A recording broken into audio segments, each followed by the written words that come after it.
ကိုဘထုံးခေါ်လို့ကျုပ်လိုက်သွားတာပြုဒီကလိုင်ဆိုတဲ့ရွာကကျုပ်တို့ထနောင်းကုန်းနဲ့တော့အတော်ကလေးလှမ်းသားဗျဒီကလိုင်ကကိုဘထုံးအမျိုးတွေရှင်ပြုတ်ဖိတ်လို့သွားတာပါဗျာအသွားကတော့ဟုတ်သားဗျဒီကလိုင်မှာနေတဲ့ကိုဘထုံးတို့ဘာတွေကလဲနဲ့လာခေါ်တာလေကစုံလာဆိုတော့လဲယာရီဥရုကပူပါဗျာကျုပ်တို့အညာသားတွေပြောလို့ရှိတာပဲဗျာတကူးကစုံဆွတ်ဆွတ်ခုံဆိုတာလေတကယ်ကိုဆွတ်ဆွတ်ခုံရတာပေါ့ဗျာပူချက်ကတော့ကန်းကုံရောပြုတ်ရင်းချောင်းတွေမှာလည်းရေကိုခမ်းရောဗျာကျုပ်တို့အသွားမှာထိကလိုက်မရောက်ခင်ရင်းချောင်းတစ်ချောင်းကိုဖျက်ရတာဗျနွားချီတော့တွေရေဆွတ်ယုံရှိတာပြုတ်ကိုဘထုံးတို့ဘာတွေကလဲကိုရင်းချောင်းနဲ့တန်းမောင်းချပြီးဟိုဘက်ကန်းရောက်တော့လဲကန်းမော်တန်းတက်ချသွားတာဗျဘာမှကြာလာတယ်မဟုတ်ဘူးထိကလိုင်ကိုရောက်သွားတာပြုတ်ကျုပ်ကထိကလိုင်ကိုတစ်ခါမှရောက်ဖူးတာမဟုတ်ဘူးဗျအခုရောက်တော့ကျုပ်တော်တော်လေးသဘောကျသွားတယ်ပြုတ်ထိကလိုင်ကလွတ်သားရတာပေါ့ဗျာရွာပြင်ကထန်းတော်တွေကလည်းညှို့နေတာပြုတ်ထိကလိုင်ကထညက်ချက်တဲ့ရွာလေးဗျာထညက်မှာမျိုးစုံအောင်ထွက်တာဗျဇီးထန်းလျက်စားမလားပေါပေါင်းနဲ့စုပ်ထားတဲ့ထန်းလျက်စုပ်စားမလားအုံထန်းလျက်စားမလားစုံချက်ဗျာထိကလိုင်ဇီးကိုကလည်းလွတ်ကောင်းတာဗျဇီးပေါင်းလဲလှုပ်တယ်ဒီတော့ရွာကစီးပွားရေးလွတ်ကောင်းတာပေါ့ဗျာနန်ရောပဲရောထန်းလျက်ကောဆိုတော့ဝင်းငိုကိုမှန်နေတာပေါ့ဗျာထိကလိုင်နောက်ကျောမှာကအလေရိုးမကြီးကလည်းကတ်လို့လေဗျာမိုးကြဆိုရင်မိုးနှုတ်မြင့်နှုတ်ကလည်းအလုတ်ဖြစ်သေးတယ်ဆိုပဲထင်းခုတ်ဝါခုတ်တစ်ခုတ်ကလည်းအပူရသေးတယ်ဗျို့ဒီတော့ထိကလိုင်မှာကလူစင်းရဲနဲတယ်ဗျလူချမ်းသာပေါ်တာပေါ့ဗျာအခုရှင်ပြုတ်လောက်တဲ့ကိုဘထုံးတို့အမျိုးတွေဆိုရင်လဲထိကလိုင်ရဲ့လူချမ်းသာစင်းမှာပါတဲ့သူတွေပဲဗျထိကလိုင်ကအိမ်ဝိုင်းတွေတော်တော်များများမှာမြင်းဆောင်တွေနဲ့ဗျမြင်းတွေရှိကြတယ်ဟိုရွာဒီရွာသွားခြင်းရင်မြင်းနဲ့သွားကြတာဗျလူချမ်းသာတွေဆိုတော့လဲမြင်းကစီးနိုင်တာပေါ့ဗျာဟန်တော့အကြတာဗျရက်တဲ့ရွာတဲ့ရှင်ပြုတ်ရှိပြီဆိုရင်ရှင်လောင်းလဲဖို့မြင်းတွေမှာတန်းစီထွက်လာတာဗျတချို့မြင်းကြီးတွေဗျာနဲတဲ့တောက်ကြီးတွေမဟုတ်ဘူးဗျပြိုင်မြင်းလုံးလို့ရတဲ့အမျိုးတွေဗျကိုဘထုံးတို့အမျိုးတွေရှင်ပြုတ်ကလည်းအစီသားဗျစုစုပေါင်းရှင်10ပါဗျရဟန်းလောင်းက2ပါအလူကြီးပေါ့ဗျာထိကလိုင်ရွာဦးကျောင်းဝင်းကြီးကလည်းလွတ်ကျဲတာဗျထမင်းကျွေးယုံကြီးကလည်းကျဲပါဗျာတရွာလုံးမိကိုတိတ်ပဲဗျအနီးနားရွာတွေကလည်းလာသေးတယ်ဗျလဲရင်တွေနဲ့လာကြတာလေရွာလေလမ်းကြီးမှာဖုံတစ်ထောင်းထောင်းထပြီးချူတန်းတချွင်းချွင်းနဲ့ပေါ့ဗျာချူတန်းဆိုတာတိတ်ကြကြပြတ်တယ်လို့မရှိဘူးဗျလဲတွေတစည်းပြီးတစည်းဝင်လာနေတာဗျထိကလိုင်သားတွေရဲ့ဝက်သားချက်ကလည်းလွတ်ကောင်းဗျာချက်ထားလိုက်တဲ့ဝက်သားမှဣနေတာဗျတရက်ချင်းတုပ်ကလေးကလည်းခက်ပြီလေးဗျမစလီရွက်ဟင်းကျိုကလေးကလည်းအချက်ကောင်းတော့မခါပဲစိတ်ကိုနေတာဗျထိကလိုင်ဆိုတာကကျုပ်တို့နယ်မှာပဲထွက်နန်းထွက်လွတ်ကောင်းတဲ့ရွာဗျပြီးတော့ချက်တပြဟင်းတွေမှာစီကိုနှင့်နေတာဗျညုတ်တီးကျော်ဆိုတာလဲစီအရွှဲသားနဲ့ဗျအလူလာတဲ့ပြိတ္တကလည်းစားလိုက်ကြတာဗျာခေါင်းကိုမဖော်ဘူးဗျကိုဘထုံးတဲ့ကျုပ်ကလည်းဘိုက်ခွေးနမ်းမတက်ကိုကြိတ်လိုက်တာဗျထမင်းစားတော့ပြီးတော့အခန်းနဲ့လက်ဖက်ကလည်းအပေါ်မှာစီလက်တစ်လုံးလောက်မြုပ်နေတာဗျကျုပ်အကြိုက်နဂါစေးဘောလိတ်ကလည်းအစီလိုက်ကိုဝိုင်းတိုင်းမှာချထားတာဗျဘိုက်တင်းအောင်ထမင်းစားပြီးလက်ဖက်ကလေးနဲ့အကျန်းကလေးတောက်နဂါစေးဘောလိတ်ကလေးဖွာဆိုတော့မျက်စိကလေးကဆင်းပြီးလွတ်ကိုစိန်ကြနေတာပေါ့ဗျာကျုပ်တို့အညာသားတွေရဲ့စီးစိမ်ဆိုတဲ့အထက်မှာနဂါစေးဘောလိတ်ကလည်းမပါမဖြစ်ထင်ပါရဲ့ဗျာအလူပြီးနောက်တနေ့ရောက်တော့ကိုဘထုံးရဲ့အကိုဝမ်းခွဲတွေကကိုဘထုံးနဲ့ကျုံတဲ့ကိုရွာတောင်ဘက်ကထန်းတော်ကြီးတဲ့ကိုခေါ်လာတယ်ဗျနင်းညုံရင်ရွှေဘိုကိုလွမ်းတယ်ဆိုတဲ့စကားကလည်းဒီလိုထန်းတော်ကြီးကိုပြောတာထင်ပါရဲ့ဗျာထိကလိုင်သားတော်တော်များများကိုတွေ့ရတယ်ဗျကိုဘထုံးရဲ့အကိုတွေဖြစ်တဲ့ကိုထွန်းတင်တို့ကိုထွန်းရင်တို့ကကိုဘထုံးနဲ့ကျုပ်ကိုမိတ်ဆက်ပေးကြတယ်ဗျထိကလိုင်သားတွေလွတ်ခင်တဲ့မန်းကိုဒီတော့မှကျုပ်ကသိရတာဗျမြင်တာနဲ့ကိုခင်ကြတာဗျဟာနေပါဦးကွာဒီနာမည်ငါကြားဦးပါတယ်ထလောင်းကုန်းကတာသေးဟုတ်လား ကိုမောင်မှုဆိုတဲ့လူကထမ်းရည်လေးထွေထွေနဲ့ကျုပ်ကိုကြည့်ပြီးမေးတယ်ဟုတ်ပါတယ်ဗျတာသေးဆိုတာကျုပ်ပါကိုမောင်မှုမျက်နှာကဝမ်းသာသွားတဲ့ပုံပဲဗျကျုပ်ကိုပြုံးပြုံးကြီးလုပ်ပြီးကြည့်နေတယ်ဒီလိုကွတာသေးရမင်းတို့ရွာကအောင်ချစ်ဆိုတာငါနဲ့တငယ်ချင်းကွအောင်ချစ်ဆိုတဲ့အတန်းကိုကြားရတော့ကျုပ်စက်ကနေတောင်တုံသွားမိတယ်ဗျာကိုမောင်ပူကကိုအောင်ချစ်နဲ့တငယ်ချင်းနေလားအေးလေကွာဒီကောင်နဲ့ငါနဲ့ကဝါဒနာသူတွေလေးတာသေးရဘာဝါဒနာလဲမင်းသိလားဟာကျုံမသိဘူးဗျဖဲလေကွာဖဲဟာဟာဟာဟာဟာအော်ဟုတ်လားကိုအောင်ချစ်ကတော့ဖဲဆိုလို့ဝါဒနာကြီးတာဗျငါလည်းအောင်ချစ်အတိုင်းပဲကွတာသေးရငါတို့နှစ်ယောက်စလုံးကမိမတွေဘာတွေယူဖို့စိတ်ဝင်စားဘူးကွဖဲပဲချကျင်တာဖဲတာချနေရလို့ကတော့ထမင်းမစားရလဲနေနိုင်တဲ့ကောင်တွေဟာကျုပ်ယုံပါတယ်ဗျာကိုအောင်ချစ်နဲ့ကျုပ်ကတော်တော်လေးကိုတွဲခဲ့ကြတာဗျကုံပြောရရင်ကိုအောင်ချစ်တည်တဲ့အချိန်ထိဆိုပါတော့ဗျာထိုင်းရီဝိုင်းကကြံတဲ့လူတွေကတချို့လဲဆေးလစ်ကလေးတွေဖွာလို့တချို့လဲထမ်းရီငဲ့ထားတဲ့အုံမုတ်ခွက်ကလေးတွေမော့လို့တချို့ကတော့တောက်လုံးကြီးတဲ့လူတွေဆိုတော့မြူအိုးလိုက်မော့လို့ပေါ့ဗျာဒါပေမဲ့အားလုံးကကျုံနဲ့ကိုမောင်မှုပြောနေကြတာကိုနားဆွင့်နေကြတာဗျဒါနဲ့တာတရဲ့ငါတငယ်ချင်းအောင်ချစ်သေးတဲ့အကြောင်းကိုနည်းနည်းတော့ကြားမိတယ်ကွပြီးတော့အောင်ချစ်သေးတဲ့အချိန်မှာမင်းအနားမှာရှိတယ်လို့မင်းတို့ရွာကကိုစိတ်ဖွားကြီးကငါ့ကိုပြောဘူးတယ်ကွအော်ကိုမောင်မှုကိုစိတ်ဖွားပြောလာလားဟုတ်တယ်ဗျကိုအောင်ချစ်သေးတာကျုပ်တို့ရွာမြောက်ဘက်ကမီးလောင်ကုန်းတင်းញိုင်းထဲမှာကိုအောင်ချစ်နဲ့ကျုံနဲ့မီးလောင်ကုန်းကတရုတ်ကြီးအမိန်ရဲ့အာတုပမှာဖဲချပြီးပြန်လာကြတာဗျကျုပ်ကကိုအောင်ချစ်နဲ့အဖော်လိုက်ရတာပေါ့ဗျာညနှစ်ချက်တီးလောက်ကြီးမှသေးတာဗျဟာညနှစ်ချက်တီးဟုတ်လားတင်းញိုင်းထဲမှာသေးတာဟင်ဘလို့ဖြစ်တာတော့ကွထိုင်းရီဝိုင်းကအားလုံးဝိုင်းပြီးတယောက်တစ်ပေါက်မေးကြတာဗျပြီးတော့ကိုမောင်ဘူးကပြောတယ်တင်းញိုင်းထဲမှာအချိန်မတော်ကြီးသေးတယ်ဆိုတာတော့ငါသိတယ်တာတေးရဘလို့ပဲပုံသေးတယ်ဆိုတာတော့ငါမသိဘူးကွဘလို့ဖြစ်တာတော့ကွာကျုပ်လည်းဒီအကြောင်းကိုပြန်မပြောချင်ပေမဲ့သူတို့ကသိသိချင်နေတာဆိုတော့လေပြောရတော့မှာပေါ့ဗျာပိုးထီတာနေမှာပေါ့မောင်ဘူးရာကိုအုံးဆိုတဲ့သူကသူထင်ကြီးကိုဝင်ပြောတယ်ပိုးထီတာမဟုတ်ဘူးဗျအသက်ခံရတာဟာအသက်ခံရတာဟုတ်လားဒါဆိုဘယ်သူတက်တယ်ဆိုတာမင်းသိမှာပေါ့တာတေးရရဲကိုမင်းမပြောဘူးလားကျုပ်ကသူတို့ကိုခေါင်းခါပြတယ်သူတို့ကတော့ကျုပ်ဘာပြောမှာတုံးဆိုတာကိုစိတ်ဝင်စားနေကြတာဗျသိတာပေါ့ဗျာကိုအောင်ချစ်ကိုမဖဲဝါတက်တာဟေးမဖဲဝါဟုတ်လားအားလုံးတအံ့ဩနဲ့ကျုပ်ကိုကြည့်နေကြတယ်တချို့ကတော့ဟုတ်ပါမလားဆိုတဲ့အကြည့်နဲ့ပေါ့ဗျာမဖဲဝါဆိုတာတရေမပဲကွတာတေးရဟုတ်တယ်ကိုမောင်ဘူးရဲ့အဲ့ဒီမဖဲဝါကကိုအောင်ချစ်ကိုတက်လိုက်တာဟေးဘလို့ဖြစ်တာတုံးတာတေးရဒီလိုဗျကိုမောင်ပူးရဲ့မီးလောင်ကုန်းကတရုတ်အာတုပမှာဖဲသွားချဖို့ကိုအောင်ချစ်ကကျုပ်ကိုအဖော်ခေါ်တယ်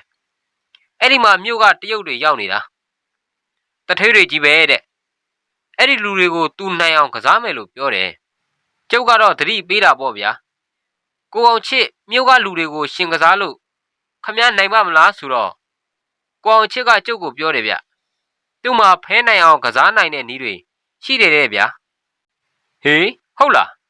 ဘာနည်းတွေများပါလိမ့်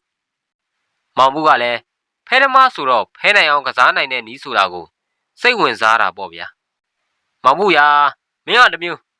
ငြိမ်ငြိမ်နားထောင်သားမှာကွမောင်ဘူးရဲ့တငယ်ချင်းတွေကသူ့ကိုဝိုင်းអော်ကြတယ်ပြုတ်အဲ့ဒီည9နာရီလောက်မှာကိုအောင်ချစ်ကခေါ်လို့သူနဲ့ကြုတ်လိုက်သွားတယ်မီလောင်ကုန်းတင်းញိုင်းကိုရောက်တော့ကိုအောင်ချစ်ကပြောတယ်ဗျတာသိခဏနေဦးကွဒီညငါကစီးပွားဖြစ်ရိုက်မှာဆိုတော့ငါအစွမ်းတစ်ခုတည်းနဲ့တော့မဖြစ်ဘူးကွမဖဲဝါရဲ့အကူအညီကိုလည်းတောင်းရမှာဗျာမဖဲဝါဟုတ်လားအေးဟုတ်တယ်လေဘာလဲမင်းကမဖဲဝါဆိုတော့လန့်သွားလို့လားသူတို့ပြောပြီး လက်ထဲကအထုပ်ကိုကိုပေါ်မှာတင်ပြီးဖြေတယ်ကျုပ်တေးတေးချာချာမှတ်မိတယ်ကိုမောင်ပူရဲ့ဒူကြီးဥတူတော်ရဲ့ကိုပေါ်မှာဖြေတာဘာအထုပ်ကိုဖြေတာတော့ကွာတာသေးရခောက်ဆွဲကြော်တော့ဗျကိုအောင်ချစ်ကမတ်ဖဲဝါကိုကျွေးဖို့ဆိုပြီးကျုပ်တို့ရွာကအပိန့်ခောက်ဆွဲကြော်ဆိုင်ကအကောင်းသားမှာလာတာဗျအော်မတ်ဖဲဝါကိုခောက်ဆွဲကြော်ကျွေးတာကိုထိုင်းရီဝိုင်းကလူတစ်ယောက်ကခေါင်းလေးတငိမ့်ငိမ့်လှုပ်ပြီးဝင်ပြောတယ်ဗျဟုတ်တယ်ဗျကိုအောင်ချစ်ကမတ်ဖဲဝါကိုတေးတေးချာချာပင့်ဖိတ်ပြီးခောက်ဆွဲကြော်ကျွေးရပြီးတော့ဖဲနိုင်အောင်လှုပ်ပေးပါထူးထူးခြားခြားနိုင်ရင်နောက်တနေ့မှမတ်ဖဲဝါကိုဟောဒီနေရာမှာပဲအမဲသားတုံးပိတ်တာချက်ကျွေးပါမယ်လို့တေးတေးချာချာဂရိပြုတာဗျနေပါဦးတာတည်းရဲ့အောင်ချစ်ကျွေးတဲ့ခောက်ဆွဲကြော်ကိုမတ်ဖဲဝါကစားလို့လားကိုမောင်ဘူးကကျုပ်ကိုထပ်မေးတယ်ဗျဟာစားပါပြီလားကိုမောင်ဘူးရာကျုပ်တေးတေးချာချာကိုကြည့်နေတာခောက်ဆွဲကြော်တွေမှပြိုက်ကလေးနဲ့ကုံသွားတာဗျဟေးဟုတ်လားအားလုံးအံ့ဩကုန်ကြတာပြုတ်ကျုပ်လဲဆက်ပြီးပြောရတော့တာပေါ့ဗျာနေပါဦးကွာတာတရအဲ့ဒီညအောင်ချစ်ဖဲရောနိုင်လားဟာကိုမောင်ဘူးရာခမည်းငယ်ချင်းကိုအောင်ချစ်နိုင်လိုက်တာမှဗျာတဝိုင်းလုံးရှိသည်မြတရုတ်တွေရဲ့ပိုက်ဆံတွေသူ့စီအကုန်ရောက်တာပြုတ်နာယူတွေလက်စွပ်တွေအကုန်ရောက်တာဗျာရန်ကုန်ကလာတဲ့တရုတ်တွေဆိုတာခါဖို့ခါစားပဲကြံတော့တာဗျဟာဒါဆိုမဖဲဝါကအောင်ချစ်ကိုတကယ်ကူညီတာပေါ့ကွာတာတရအိုးကူညီလိုက်တာမှဗျာအဲ့ဒီညအိမ်ပြန်တော့ကျုပ်မှာကိုအောင်ချစ်နိုင်ထားတဲ့ငွေတုပ်ကြီးကိုထမ်းလိုက်ရတာဗျာပြောမနေပါနဲ့တော့ထိုင်းရီဝိုင်းတစ်ခုလုံးစိတ်ဝင်စားနေကြတာပြုတ်ထိုင်းရီတောင်ထမ်းမမော့ကြတော့ဘူးအေးဒီတော့အောင်ချစ်ကမဖဲဝါကိုအမဲသားသုံးပိတ်တာကျွေးရောလားကွာကိုမောင်ဘူးကသူ့တငယ်ချင်းအကြောင်းကိုတော်တော်ကိုသိကျင်နေပုံပဲဗျကျုပ်ကဒီနေရာရောက်တော့အလိုလိုတက်ပြင်းချလိုက်မိတယ်အဲ့ဒီမှာပြဿနာစတာပေါ့ဗျာဟေးဘလို့ဖြစ်လို့တော့ကွာသူ့ကိုဒီလောက်တီးတီးတသားလှုပ်ပေးထားတာပဲကွာသူကတိအတိုင်းကျွေးရတော့မှာပေါ့ကွာကိုအောင်ချစ်ကကျွေးဖို့တော့လုပ်တယ်ဗျမြုပ်ကိုလူလွတ်ပြီးအမဲသားဝယ်ခိုင်းတယ်ဒါပေမဲ့အမဲသားကရမလာဘူးဗျဟာကိုမောင်ဘူးကအံ့ဩသွားတယ်ဗျကိုအောင်ဆိုတဲ့လူကဝင်ပြောတယ်ဝယ်မရရင်လည်းတောင်းပန်ထားပြီးရတဲ့နေ့သွားကျွေးရင်ရမှာပေါ့ကွာအေးဗျာကိုအောင်ချစ်ကအဲ့ဒီလိုမလုပ်ဘူးဗျဖဲနိုင်တာဟာမဖဲဝါလှုပ်ပေးတာဟုတ်ချင်မှဟုတ်မှာပေါ့တဲ့ဗျာသူ့ဆွမ်းနဲ့သူနိုင်တာဖြစ်ချင်ဖြစ်မှာပါလို့ကျုပ်ကိုပြောတယ်ပြီးတော့ကိုအောင်ချစ်ကကျုပ်ကိုတောင်စူသေးတယ်ဗျမဖဲဝါကိုဒီလောက်ကြောက်နေရသလားလို့ပေါ့ဗျာအဲ့ဒီညဖဲသွားချတော့ကိုအောင်ချစ်ရှုံးလိုက်တာမှပက်ဆက်ဆက်ကိုရှုံးတာပြုတ်တလဲမကိုမနိုင်တာဟေးပထမညနိုင်တာတွေကုန်ရောလားကွာဟာမကုန်ဘူးဗျကိုမောင်ဘူးရဲ့ခမည်းလူကလည်းလူပါပဲအကုန်ပြန်ယူလာတာမဟုတ်ဘူးဗျကျုပ်ပြောလိုက်တာကိုသဘောကျပြီးဝိုင်းရဲနေကြတယ်ကျုပ်ကဆက်ပြောပြတယ်အဲ့ဒီညမီးလောင်ကုန်းကအပြန်မှာကိုအောင်ချစ်အရက်တော်တော်မူးနေတာဗျ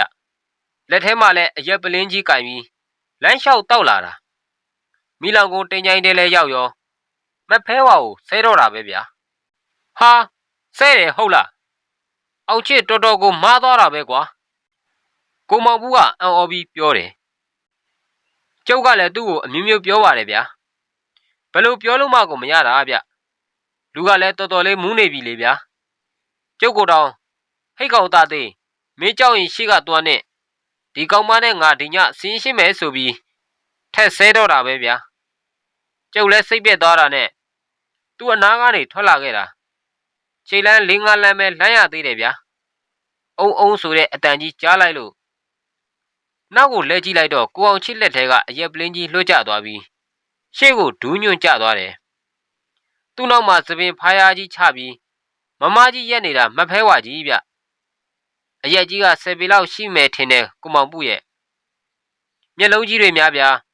အကျမ်းပကံလောက်ရှိမယ်ဗျနီရဲပြီးအယောင်တွေတောက်နေတာပြုတ်အောင်ချစ်ဘာဖြစ်သွားတော့ကိုမောင်ပုကကျုပ်ကိုမေးတယ်ဘာဖြစ်ရမှာတော့ကိုမောင်ပုရဲ့သွေးတွေအန်တော့တာပေါ့ဗျာဝေါကနေနဲ့နှစ်ချက်ထိုးအပ်ပြီးမောက်လေးရဲ့ထိုးကျသွားတာပေါ့ဗျာမဖဲဝါကြီးလဲပျောက်သွားရောပြုတ် အိုးဖြစ်မှဖြစ်ရလေကွာကျုပ်စကားဆုံးတော့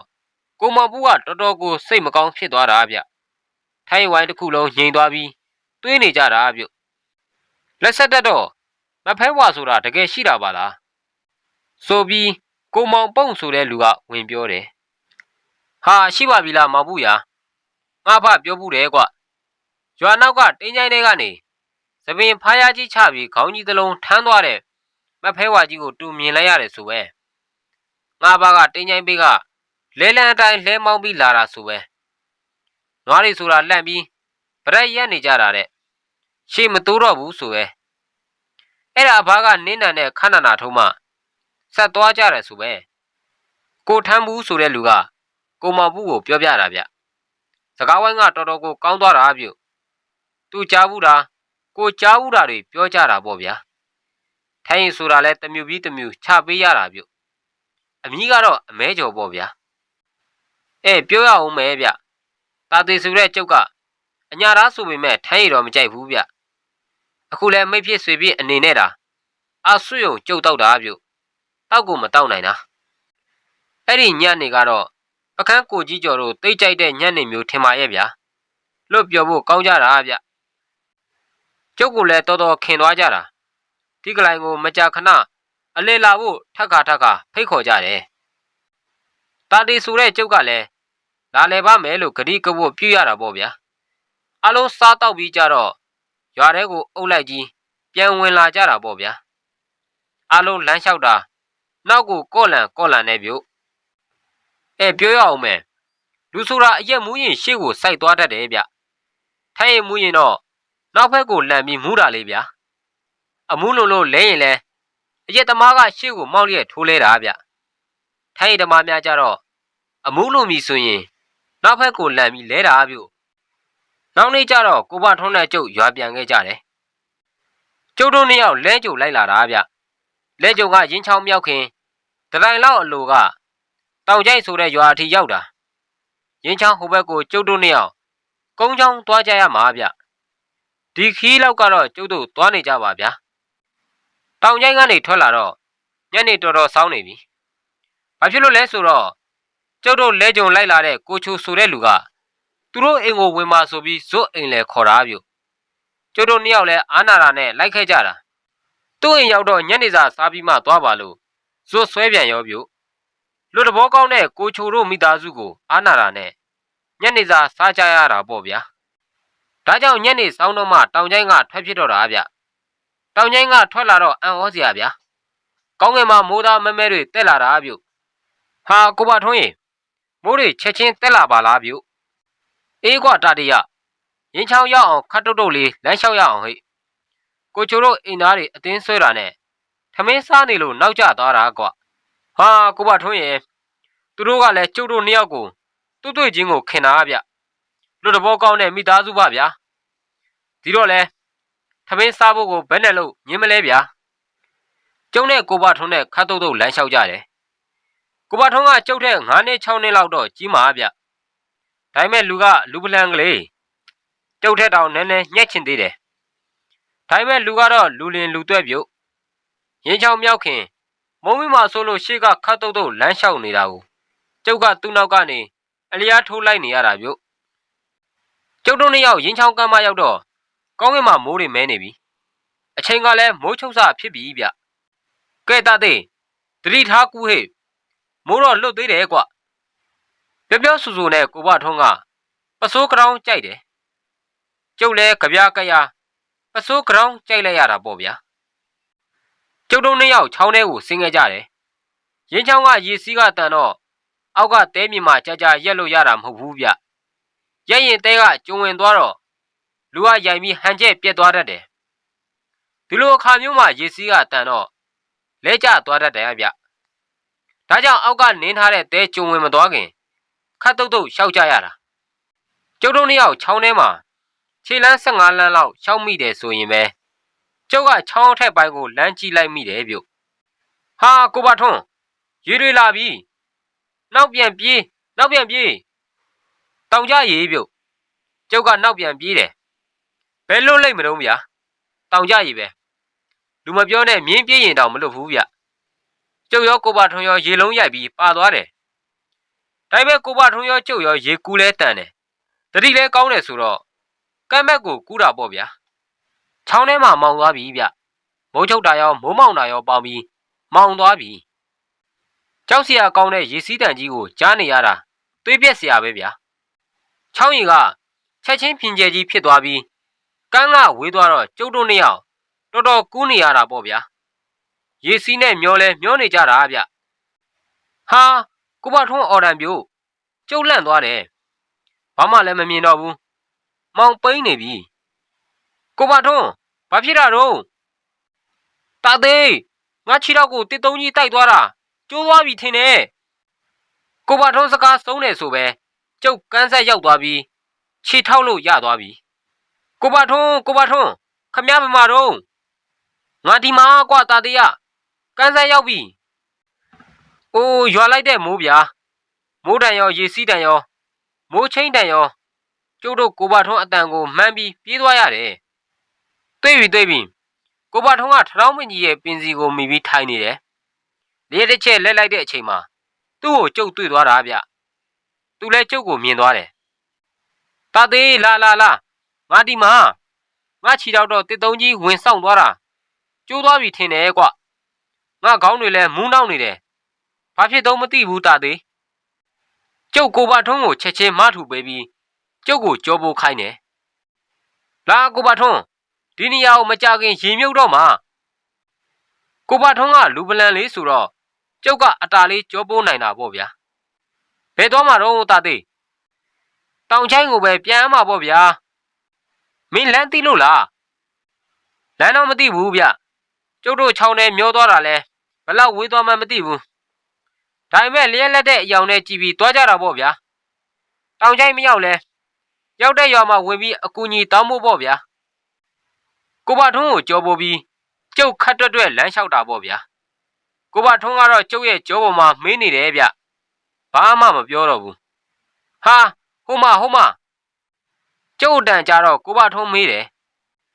ဟင်းဘာတော့တာသေးဟိုမှာအင်ကြီးတစ်လုံးဗျမိအောင်တော့မတွေ့ဘူးလူတော့ရှိမှာပါမိုးတွေလေတွေနဲ့ဆိုတော့မိမုတ်ပြီးစောအိတ်ချင်အိတ်နေကြမှာပေါ့ဗျာအဲ့ဒီမှာဝင်ပြီးမိုးခိုးကြရအောင်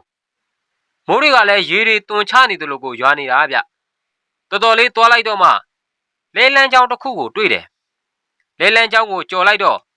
အိမ်ဝင်းထဲကြီးကိုရောက်လာတယ်လျက်စီးတစ်ချက်အလက်မှာကျုပ်အင်ကြီးစီကိုလမ်းကြည့်လိုက်တော့တကားကြီးပွင့်နေတယ်ဗျကဟာလေးပွင့်နေတာလူရှိမရှိဗျာမိုးတော့ဝင်ခုန်လို့ရပြီဆိုပြီးကျုပ်ဝမ်းသာသွားတယ်ကိုပါထွန်းကိုကြောပိုးရင်အင်ကြီးရဲ့ဒကမကြီးကိုတွန်းဖွင့်ဝင်လိုက်တယ်အင်ကြီးထဲမှာလည်းမဲမောင်နေတာဗျဘာမှကိုမမြင်ရဘူးကျုပ်အိမ်ထဲကိုဝင်လိုက်တယ်တလန်း2လန်း3လန်းရက်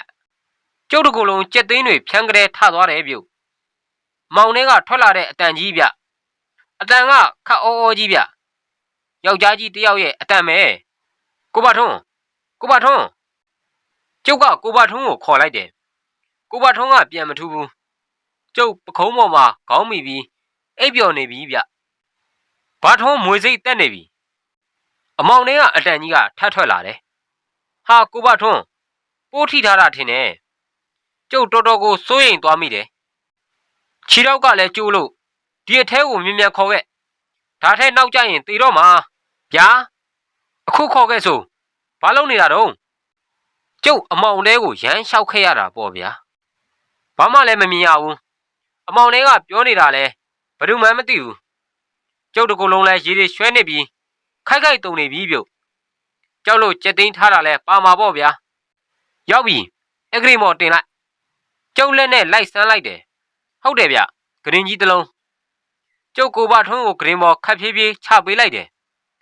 ကိုပါထွန်းကတော့ငြိမ်နေတာပြုတ်အိပ်ပျော်နေတာလားတတိလင့်နေတာလားဆိုတာကျုပ်မသိဘူးမောင်မဲနေတော့ကိုပါထွန်းကိုလည်းကျုပ်မြင်ရတာမဟုတ်ဘူးဗျသွားတော့လေဘာလုပ်နေရလဲကျုံနောက်ဖက်ကအတန်ကြီးထွက်လာတယ်ကျုပ်လည်းဘာမှပြန်မပြောရဲပဲမောင်ထဲမှာပဲစမ်းပြီးထွက်လာခဲ့တယ်လျက်စီးတစ်ချက်အလက်မှာပွင့်နေတဲ့တကားပေါက်ကိုလမ်းသွေးလိုက်လို့ကျုပ်လျှောက်တတ်တာပေါ့ဗျာတအိမ်လုံးငြိမ်သွားတယ် အပြင်မှာတော့လေရောမိုးရောတော်တော်ကျန်းနေတာပြုကျုပ်လဲချမ်းလို့ခိုက်ခိုက်တုံနေပြီကျုပ်နံရံကိုမိပြီးထိုင်ချလိုက်တယ်ခဏနေတော့ကျုပ်လက်ကနေအိပ်ပျော်သွားတယ်ဘလောက်ကြောင်အိပ်ပျော်သွားတယ်မသိဘူးဗျာဟေ့တငယ်ကျုပ်ကိုလူတယောက်လုံနိုးနေတာဗျမောင်ထဲကထွက်လာတဲ့အတန်ကိုကျုပ်ချက်ချင်းသတိရပြီးဝုန်းကနေထားထိုင်လိုက်တယ်မိုးကတော့မရွာတော့ဘူးနေတွေပူနေပြီဗျကျုပ်အဝတ်တွေတောင်ခြောက်နေပြီတတိထားတငယ်တတိထားဒီမြက်တော်ကြီးထဲမှာဘာလို့အိတ်နေတာတော့ကျုပ်လဲမောင်းလာရင်တွေးလိုက်လို့လာကြည့်တာကွာကိုပါထွန်းကျုပ်ကကျုပ်ကိုလုံနိုးတဲ့အဖိုးကြီးကိုကြည့်ပြီးမေးလိုက်တယ်မြက်ရိုင်းတော်ကြီးထဲမှာကျုပ်အိပ်ပျော်နေတာဗျဟိုတုံငယ်လားဟိုအုတ်ကူကြီးပေါ်မှာအိတ်နေတဲ့တုံငယ်မို့လားဗျာဘယ်မှာတော့ဘယ်ကအုတ်ကူကြီးတော့ဟာဟုတ်ပါရဲ့ဗျာကိုပါထွန်းကအုတ်ကူဖြူဖြူကြီးတစ်လုံးပေါ်မှာဆန့်ဆန့်ကြီးအိတ်နေတာဗျကျုပ်ချက်ချင်းထပြီးကိုပါထွန်းကိုပြေးနှိုးလိုက်တယ်ကိုပါထွန်းကိုတာတေးငါတို့ဘယ်ရောက်နေတာတော့ငါခြေတော်မှာဘာလုပ်ထားတာတော့ဟင်ဒီတငယ်ကခြေတော်ကျိုးထားတာလားဝါချမ်းနဲ့ညက်ပြီးကြက်စီးထားတာပဲကျုပ်တို့ကိုနိုးတဲ့အဖိုးကြီးကပြောတယ်ဟုတ်တယ်အဖညကကျုပ်တို့နှစ်ယောက်ရင်းချောင်းထဲမှာဖြတ်ကူးနေတော့တောင်ကြရင်နဲ့ပါသွားကြတာကိုပါထွန်းကတစ်တုံးနဲ့စောက်မိပြီးခြေကျိုးသွားတာဗျနေပါဦးဖရဲ့ကျုပ်တို့နှစ်ယောက်ညကအိမ်မဲကြီးထဲမှာပါကိုပါထွန်းကိုကျုပ်ကဂရင်ကြီးတစ်လုံးပေါ်တင်ပေးထားတာအဲ့ဒီအိမ်မဲကြီးထဲမှာလူကြီးတစ်ယောက်ကစိတ်ကုပေးတာဗျအတန်မဲကျုပ်ကြားရတာလူတော့မမြင်ရဘူးအခုအဲ့ဒီအိမ်ကြီးကဘယ်မှာတော့ကျုပ်တို့က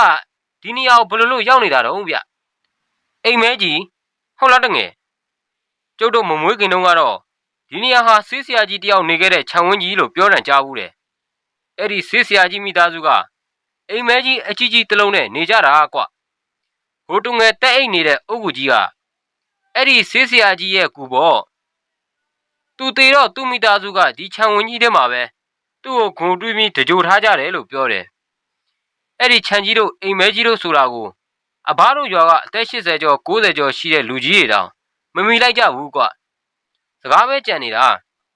ဒါပေမဲ့ဒီအုတ်ကူကြီးကရှိနေသေးတော့ဒီအကြောင်းတွေကလည်းဟုတ်မှာပဲလို့ယုံကြတာပေါ့ကွာကျုပ်လည်းဘာပြောမှန်းတောင်မသိတော့ပဲဗဇက်အဟောင်းသားဖြစ်သွားတာပေါ့ဗျာအဘနာမည်ကဘာတုံးဗျအဘတို့ရွာကဘာတဲ့တုံးဝေးသေးလားကျုံနာမည်ကဥဆန်နေဗျကျုပ်တို့ရွာကမဝေးတော့ဘူးဒီလဲလန်းအတိုင်းလှည့်ရင်နိုင်ဝက်ဆိုရောက်ပြီရွာနာမည်ကတမကုန်းရွာလို့ခေါ်တယ်ဒီဆေးဆရာကြီးကိုအစွဲပြုပြီးခေါ်တာလို့ပြောတယ်ကွမင်းတို့ကဘယ်ကလာကြတာတော့ကျုပ်တို့နေတာကထနောင်းကုန်းဗျထိကလိုင်အလူကိုသွားကြတာပါ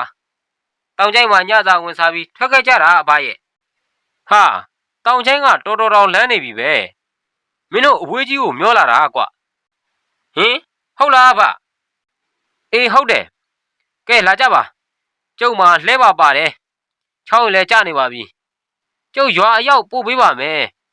ဟိုတုငယ်ကခြေထောက်လဲကျိုးနေတာမို့လားဒီရင်းချောင်းကိုကြော်လိုက်ရင်ထလောင်းကုန်းကိုတိတ်မမောင်းရပါဘူးကျုပ်နွားတွေကနွားတန်ကြီးတွေပါကဲလာကျုပ်လဲပေါ်တက်ကျုပ်လဲမငင်းတော့ဘူးဗျာကိုဘထုံးကိုဂူဘော်ကတွဲချရင်အုတ်ကူကိုတပတ်ပတ်ပြီးကျုပ်ကြည့်တယ်အင်္ဂရေတွေကကွာနေပြီဗျဘာစာမှဂူဘော်မှာမရှိတော့ဘူးလဲပေါ်ရောက်တော့ဥဆန်ဆိုတဲ့အဖိုးကြီးကခြေထောက်မှာကြက်စီးထားတဲ့ကိုဘထုံးကိုတိတိချာချာကြည့်ပြီးမေးတယ်ဗျတငယ်တို့ညကအိမ်မဲကြီးတွေကိုရောက်ခဲ့တယ်ဆိုတာတကယ်လားအကွတကယ်ဗျဗတ်ဆန်ရဲ့ဟောဒီကိုဘထုံးကခြေထောက်လဲကျိုးပိုးလက်ထိဆိုတော့တတိမိတ်သွားတာသူ့ကိုကြောပိုးပြီးကျုပ်ကဒီအိမ်ကြီးထဲကိုဝင်ခဲ့တာအမောင်ထဲကအတန်ကြီးကိုပဲကျုပ်ကကြားခဲ့တာဗျဗတ်ဆန်ရဲ့ကိုဘထုံးကိုသူကနာမည်တော့ခေါ်လိုက်သေးတယ်ဂရမော်တင်ဆိုလို့ကျုပ်ကမောင်ထဲမှာစမ်းပြီးတင်လိုက်တာအဲ့ဒါအုတ်ကြီးဖြစ်နေတာပေါ့ဗျာပြီးတော့ကျုပ်ထင်ပြောရရင်ဒီအိမ်ကြီးကဒီနေရာမှာပဲရှိနေတာဗျဗတ်ဆန်ရဲ့ကိုဘထုံးကိုညကအမောင်ထဲမှာဆေးကုပေးခဲ့တာလဲအဘဆန်ပြောတဲ့ဆေးစရာကြီးပဲဖြစ်မှာဗျကျုပ်ကတီတီချာချာပြောပြလိုက်တော့မှအဘဆန်ဆိုတဲ့အဖိုးကြီးမျက်နှာပြက်သွားတယ်ဗျဟေးဟုတ်လား ဒါဆိုဆေးဆရာကြီးခုထိမကျွတ်သေးဘူးပေါ့အဖိုးကြီးတော်တော်ကိုကြောက်သွားတဲ့ပုံပဲပြီးတော့ဆေးဆရာကြီးရဲ့အုတ်ကူကိုတစ်ချက်လမ်းကြည့်လိုက်တယ်အဘဆန်ကသူ့နွားတွေကိုခက်ချမ်းချမ်းရိုက်လိုက်ပြီးအဲ့ဒီနေရာကနေတရံချမ်းမောင်းပြေးတာပါပဲဗျာ